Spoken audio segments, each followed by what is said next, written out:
শোনো, আমার কালকে টেস্ট পরীক্ষা আছে, ডিস্টার্ব করি না, ডেকে ডেকে চুপ করে থাকো।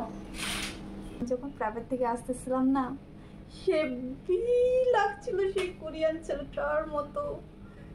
আরে দেখিস না, ব্রিজের পাড়ে দাঁড়িয়ে গড়ে বসে থাকে, আড্ডা দেয়। ওই যে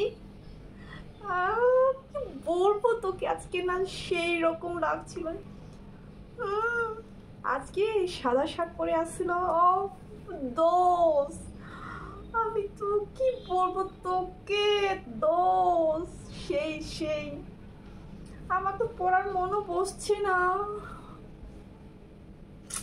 কি বলবো বল না প্লিজ, একটু ফেসবুক আইডিটা আমাকে সংগ্রহ করে দে না প্লিজ। প্লিজ দোস্ত, প্লিজ প্লিজ, তোকে আমি নাস্তা খাওয়াবো, প্লিজ দোস্ত প্লিজ। মামুনি শোন, অপেক্ষা, দাঁড়া, মা ডাকছে। কেন ডাকছো আমাকে এত? বলছি না আমার কালকে পরীক্ষা আছে, না ডাকতে বলছি না আমি? সারাক্ষণ চেঁচায়। ও বলিস না, মা ডিস্টার্ব করছে। বলছো আমি তোকে ডিস্টার্ব করছি? হ্যাঁ, মোবাইলে কার সাথে কথা বলছো? কার সাথে কথা বলছো?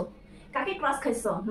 বলছো না আমাকে, এইমাত্র বললা না মা আমাকে ডিস্টার্ব করিও না, আমার পরীক্ষা আছে। এখন কথা বলছো মোবাইলে? আচ্ছা, তোকে আগে ঝাড়ু পেটা করি উপর থেকে নিচে পর্যন্ত, সব ঠিক হয়ে যাবে। দেখি দেখি।